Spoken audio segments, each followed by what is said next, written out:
నైవేద్యాల్ని ఒక్కొక్క నైవేద్యం మనం చేసి చూపిస్తున్నాం. మరి ఈరోజు ఏం నైవేద్యం చూపించబోతున్నాం? రవ కేసరి చూపిద్దాం.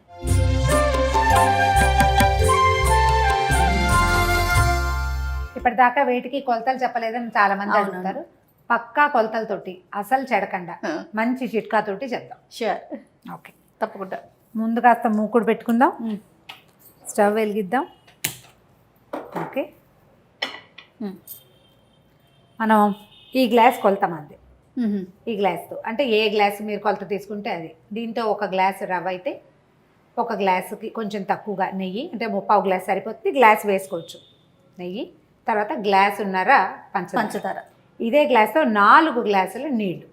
సూపర్. ఇంకొకసారి చెప్పండి రమ్మ గారు. ఒక గ్లాసు రవ్వ, ఇంకొక గ్లాసు నెయ్యి, గ్లాసున్నర పంచదార, 4 గ్లాసులు నీళ్లు. ఓకే ఓకే, జీడిపప్పు అవన్నీ మన చాయిస్, ఎన్ని వేసుకుంటే అన్నీ. ఓకే, గ్లాస్ కొలతతోటి మనం అంటే నేను కొంచెం గ్లాసుకి తక్కువే వేస్తే వేయచ్చు. ఇంత నేను ఇదిగో కొంచెం తక్కువగా. ఓకే, ముందు కొంచెం నెయ్యి వేసి మొత్తం అంతా వేయద్దు, వేసి జీడిపప్పులు వేయించి తీసేసుకుందాం. ఎలాగో మనం మూకుడు పెట్టాం కాబట్టి ఓకే, ముందు జీడిపప్పులు వేయించేసుకుందాము. ఎందుకంటే ఇది ఇప్పుడు మీరు ముందు జీడిపప్పు వేసి పక్కన పెట్టేసుకుంటే మళ్ళీ ఇది వేయక్కర్లేదన్నమాట. మళ్ళీ స్టవ్ వెలిగించడం, మళ్ళీ వేరే మూకుడు పెట్టడం.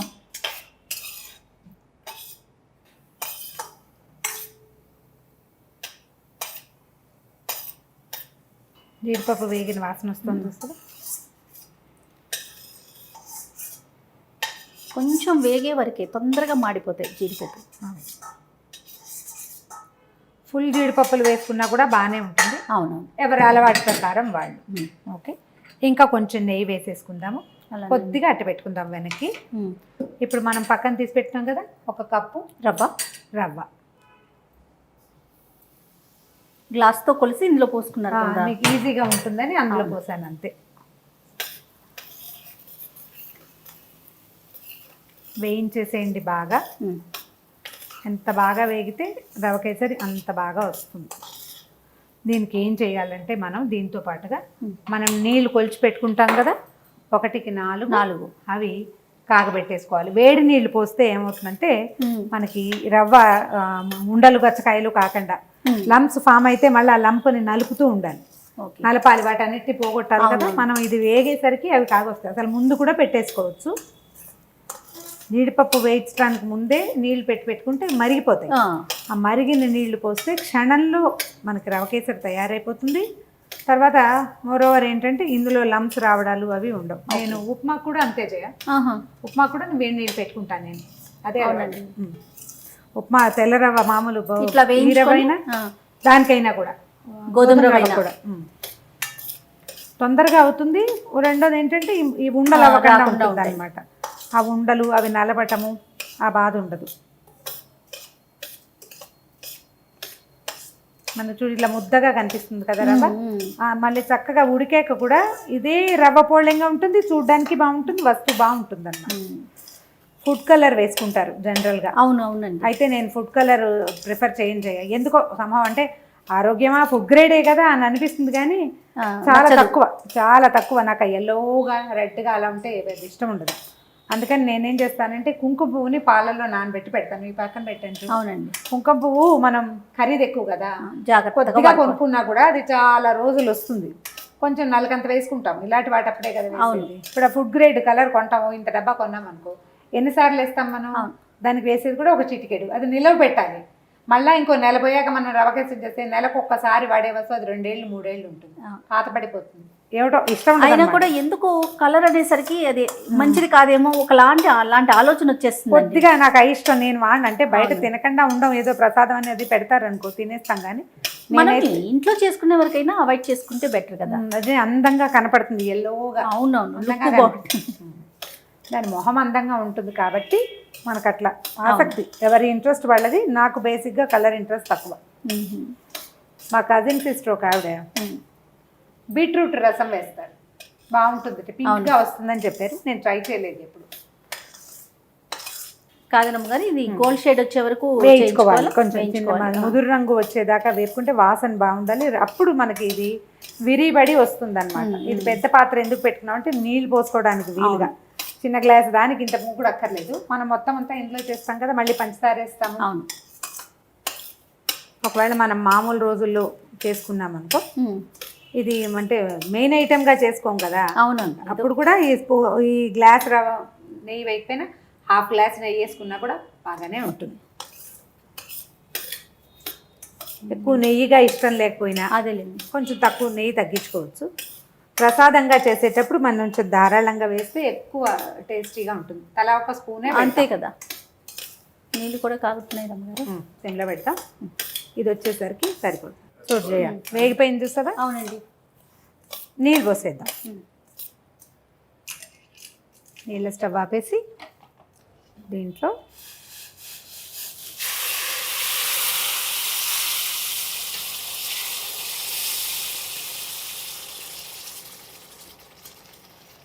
పెద్ద గిన్నె ఎందుకు పెట్టాను అని అడిగావా నువ్వు? కరెక్ట్గా సరిపోతుంది, అంటే చక్కగా ఉడకటానికి చక్కగా ఉంటుంది.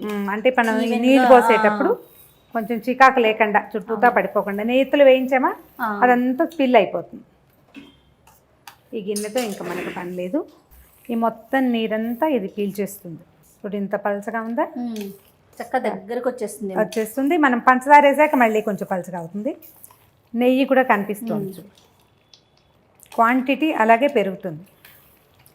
అవును, రవ్వ కొంచెమే కదా అనుకుంటాం, గ్లాసుడే అనుకుంటాం. దీంట్లో చూడండి నీళ్లు పోస్తున్నాం, పంచదార వేస్తున్నాం, సగానికి పైన. కొద్దిగా స్పిల్ అవుతుంది. దీని మీదకి కరెక్ట్గా సరిపడే మూత పెట్టినా కూడా చేతుల మీద పడకుండా ఉడికిపోతుంది. ఇదే మనం ఉప్మా పూరీ చేసుకోవాలనుకో, హల్వాతో పూరీ, అప్పుడు 1కి 2 వేస్తారు. ఇంత నెయ్యి వేయం. హల్వా పూరీ చేసేటప్పుడు నెయ్యి చాలా తక్కువ, ఉరికే కొంచెం నెయ్యి వేసి రవ్వ వేయించేసుకుని 1కి 2 పంచదార 1కి 1.5 వేస్తారు, కానీ నీళ్ళు మాత్రం 2 వేస్తారనమాట. అప్పుడు మనకు అది కొంచెం గట్టిగా ఉండలా రావాలి కదా. ఇది కొంచెం లూజ్గా వచ్చి మనకి అనుకొనుగ్గా వస్తుంది అనమాట. ఇందాకటి మొహం చూడు, ఇప్పుడు మొహం చూడు, చక్కగా తీసుకుంది వాటర్ అంతా. తీసుకుంటుంది. 2, 3, 4 విధానాలు ఎవరి అలవాటుని బట్టి వాళ్ళు. నేను 4 పోస్తాను. లాస్ట్ టైం మనం చేసినప్పుడు కూడా నేను అలాగే చెప్పాను కదా. మొత్తం తీసేసుకుంది కదా. దగ్గరకు వచ్చేసాక ఇప్పుడు పంచదార వేసేసుకోవాలి మనం. రవ్వ శాంతం ఉడికిపోయింది చూడు, నీకు టెక్స్చర్ ఎంత బాగా కనిపిస్తుంది, క్లియర్గా తెలుస్తుంది. మొత్తం రవ్వ ఉడికిపోయింది, వేగింది, ఉడికింది కూడా. ఇప్పుడు మనం 1కి 1.5 పెట్టుకున్నాం. ఇదే గ్లాసు మనం ఏ గ్లాస్తో పెట్టుకున్నామో అదే గ్లాస్ పంచదార. నెయ్యి, రవ్వ, నీళ్ళు అన్నీ ఒకే దీంతో ఒకే పాత్రతోటి 1:1:1:1.5. మళ్ళీ కొంచెం పలచగా అవుతుంది రమ్మగారు. అవుతుంది, మరి పంచదార వేసాం కదా. పంచదార వేసేసరికి పలచబడుతుంది, పలచగా అవుతుంది. అది మెల్లిగా పంచదార కరిగి కాస్త పాకం రావాలి. ఆల్రెడీ ఇప్పుడు 2 వేడిగా ఉన్నాయి. అవును, రవ్వ బాగా ఉడికి వేడిగా ఉందా, స్టవ్ వేడికి గిన్నె వేడి. పంచదార వేసేసరికి ఇదిగో ఇమీడియట్గా కరిగిపోయింది చూడు. పంచదార భావకం కనిపించట్లేదు నీకు, రవ్వ పలచబడింది. ఇది మళ్ళీ చిక్కబడాలి. ఈ లోపల ఏం చేస్తామంటే మనం ఇంకా నెయ్యి ఉంచుకున్నాం కదా, మెల్లిగా కొంచెం కొంచెం వేసుకుంటే. రవ్వ కేసరిలో ఏంటంటే కొంచెమే వేయక్కర్లు, వేసేసేయచ్చు, ఓకే పర్వాలేదు. అది కొద్దిగా వేసేది. చక్కెర పొంగల్కి కొంచెం వేసుకోవాలి. అది అన్నం అడుగంటుతుంది కాబట్టి దీనికి ఆ సమస్య ఉండదు. నీకు లమ్స్ లేవు చూసావా ఎక్కడ, ఈ ఉడుకు పడుతుంది చూడు, ఇలా వస్తాయి బుడగలు. నెయ్యి తేలుతుంది. మనం పైన వేసాంగా, ఇప్పుడు వేసిందే ఇది. ఇంకా కొంచెం నెయ్యి పీల్స్తుంది, మెల్లిగా వదిలి పెడుతుంది అనమాట. చూడు అట్లా బబ్లింగ్ రావాలి, బుడగలు వస్తున్నాయి చూడు. వస్తే అప్పుడు పంచదార పాకం వచ్చేసినట్టు అనమాట. ఇది ఒక 10 నిమిషాలు ఇలా వేడిగా మనం తీసినప్పుడు మనకి ఇట్లా కనపడుతుంది. ఒక పావు గంట అయ్యేసరికల్లా చక్కగా సెటిల్ అవుతుంది. మధ్యాహ్నానికి సాయంత్రానికి కూడా మనం చక్కగా స్పూన్తో ముక్కల్లా కాదు, గుజ్జులాగానే వస్తుంది. 3 వేసామనుకో కొంచెం ముక్కగా అవుతుంది మధ్యాహ్నానికి. ఇది అట్లా అవదన్నమాట. 4 వేసేసరికల్లా ఏమవుతుందంటే మనకి లూజ్గా వస్తుంది, ఎక్కువసేపు బాగుంటుంది. ప్రసాదం అప్పటికప్పుడు పళ్ళెల్లో పెట్టుకుని తినేది కాదు కదా. అవును, సాయంకాలం దాకా ఎవరో ఒకళ్ళకి ఇస్తూ ఉంటాం. ఒకవేళ ఇందులో ఏదైనా మార్పు చేయదలుచుకుంటే 1 గ్లాస్ నీళ్ళు తక్కువ పోసుకోవచ్చు. 3 పోస్తే ఇంకొంచెం గట్టిగా వస్తుంది, తొందరగా ఈ వెంటనే ఖర్చు అయిపోయేటట్టయితే. ఇది ఇంకొక గంట నిలవ ఎక్కువ ఉంటుందన్నమాట. అంటే స్టాండింగ్ టైము 1 డే పూర్తిగా ఉంటుంది, తీసి పెట్టడానికి వీలుగా ఉంటుంది. నాకు బేసిక్గా ఇది ఇష్టం బాగా. రవ్వ కేసరి ఇష్టం. రవ్వ కేసరి, రవ్వ లడ్డు చాలా ఎక్కువ ఇష్టం. మొట్టమొదట ఫస్ట్ టైం నా అంతటి నేను చేసినప్పుడు నాకు తెలియదు, ఒకటే పోసాను. ఆహా. తర్వాత 2, 3, 4 పోయటం తెలిసిందనమాట. అలా పెంచుకుంటూ వెళ్ళాను. వెళ్ళాను. ఎందుకంటే నేను వంట నా సొంతంగా నేర్చుకున్న వంటే కదా. అదే నేను మా ఇంట్లో చిన్నపిల్లను కదా, ఇంట్లో వండింది ఏం లేదు. ఆ. ఏవో కొన్ని పదార్థాలు చేతొచ్చు అంతే తప్ప ఇవన్నీ నేను తర్వాత నేర్చుకున్నాను. పెళ్ళైనాకే నా అవసరాన్ని బట్టి నేర్చుకునేవే అనమాట. వేసేస్తున్నాను. ఈ బబ్బులు వస్తుంది చూసావా, ఇది పూర్తి ఉడుకు. ఇలా వస్తే మనకి పాకం దగ్గరకు వచ్చేసింది, పూర్తిగా ఉడికేసినట్లుగా. దీన్ని వెంటనే పోర్ చేయకూడదు.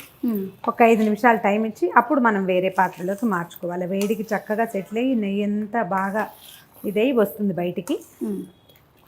అంచులకి అంటుకోకుండా వచ్చేస్తుంది. మనకు నెయ్యి బయటకు వచ్చేసరికి ఇంకా ఉడుకు ఉంది కాబట్టి అంటుకుంటాం. అది అయిపోతే వచ్చేస్తుంది. ఇది చూడు, హోల్స్ లాగా వచ్చి నెయ్యి పైకి వస్తుంది చూసావా, అది వచ్చాక ఆపేసుకోవచ్చు. బుడగల్లో మొదట బుడగలు వస్తున్నాయా, ఇప్పుడు బుడగల నుంచి నెయ్యి చూడు ఎట్లా పైకి వస్తుంది. ఇంకొక నిమిషం ఉంచి తీసేసేయచ్చు. మనం ఏం చేద్దామంటే ఈ లోపల మన జీడిపప్పుని ఎత్తి దీని మీద వేసేద్దాం. మెల్లిగా సెటిల్ అవుతాయి అవే. తర్వాత ఏమో ఇలాచి పొడి పెట్టాం. మన దగ్గర మనం ఏం చేసాము, కుంకుమ పువ్వుని పాలల్లో వేసి పెట్టాం కదా. ఒకవేళ కుంకుమ పువ్వు లేదనుకున్నా ఏం పర్వాలేదు, తెల్లగా ఉంటుంది, మంచిదే. ఒకవేళ మీకు రంగే కావాలనుకుంటే ఫుడ్ కలర్ ఎవరి చాయిస్ ప్రకారం వాళ్ళు చేయొచ్చు. మీకు ఇంకో టిప్ నేనేం చెప్పానంటే, బీట్రూట్ జ్యూస్ ఒక 2 స్పూన్ల జ్యూస్ తీసి చిక్కటిది అని కోరేసి దాన్ని పిండేసామనుకో కరెక్ట్గా జ్యూస్ వస్తుందా, ఆ జ్యూస్ వేసుకోవచ్చు. పింక్ షేడ్లో వస్తుందట, హెల్దీయే కదా, అంతే, న్యాచురల్ థింగ్ కదా, కలర్స్ కన్నా మంచిదే కదండి. ఆపేద్దాం స్టవ్. అయిపోయింది చూడు, మన నెయ్యి అంతా వచ్చేసింది పైకి. స్టవ్ ఆపేసాము. ఇప్పుడు ఇలా చేస్తారా, ఏలకుల పొడి మామూలుగా తొక్కుతో సహా వేయొద్దమ్మా, ఎందుకంటే ఇది ప్రసాదం కదా. నా నియమాన్ని నేను చెప్తున్నాను, ప్రసాదంగా తిన్నటువంటి పదార్థంలో నుంచి ఉమ్మేయకూడదు. మనం ఇప్పుడు ఏలక తొక్కలు అందరూ ఎంగేయరు, ఉమ్మేస్తారు, అలా చెయ్యొద్దు. ఓకే, అయిపోయింది, ఆపేసాం కదా. ఇప్పుడు పాలల్లో కలిపిన కుంకుమ పువ్వు వేసేద్దాం. ఈ స్టాండ్స్ కూడా వేసేయచ్చు. ఇంకా కాసేపటికి ఇంకా కొంచెం కలర్ వస్తుంది, చిన్న ఎల్లో కలర్ వచ్చింది చూడండి. ఆ కుంకుమ పువ్వు రేఖలు కనపడుతూ ఉంటే అందంగా ఉంటుంది. అమ్మవారికి కుంకుమ పువ్వు వేసిన నివేదన ఇష్టమని చెప్తారు, చాలా దేవాలయాల్లో వేస్తారు కూడా. కాబట్టి వేయండి ఒకవేళ కుదిరితే కనుక. కొంచెం ఖరీదు ఎక్కువ, కాస్త జాగ్రత్తగా వాడుకుంటే సరిపోతుంది. కలర్ మారిపోయింది చూడు, మనం ఇంచుమించుగా ఫుడ్ కలర్ వేసిన సౌందర్యమే వచ్చేసింది దీనికి. రమ్మగారు బౌల్లో పెట్టుకుందామా అమ్మవారికి? అయిపోయింది కదా, పెట్టేద్దాం. చూడు, నేను కావాల్సిన బ్యూటిఫుల్ ఎల్లో కలర్ వచ్చింది చూసావా, చక్కగా బంగారు వర్ణం అంటారు చూస్తుంది, అట్లా వచ్చింది.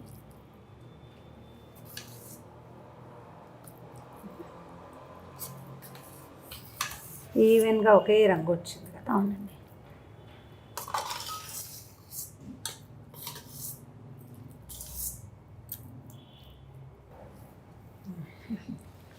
ఇదిగో ఈ రవ్వ కేసరి రెడీ. ఇప్పుడు దీనికి ఇంకా ప్లేటింగ్ అందంగా కావాలంటే పైన ఇంకో 2 జీడిపప్పులు అలంకరించుకుంటే సరిపోతుంది. ఒక గ్లాసు రవ్వకి ఎంత పదార్థం చూడండి, నెయ్యి, పంచదార వల్ల. చక్కగా అమ్మవారి ముందు పెట్టుకొని నైవేద్యం సమర్పించి చల్లగా చూడమ్మని వేడుకుంటూ నమస్కారం చెప్పుకుంటే సరే. మళ్ళీ రేపు ఇంకో నైవేద్యంతో మళ్ళీ కలుసుకుందాం. థ్యాంక్ యూ రమ్మ గారు. ఓకే జయ.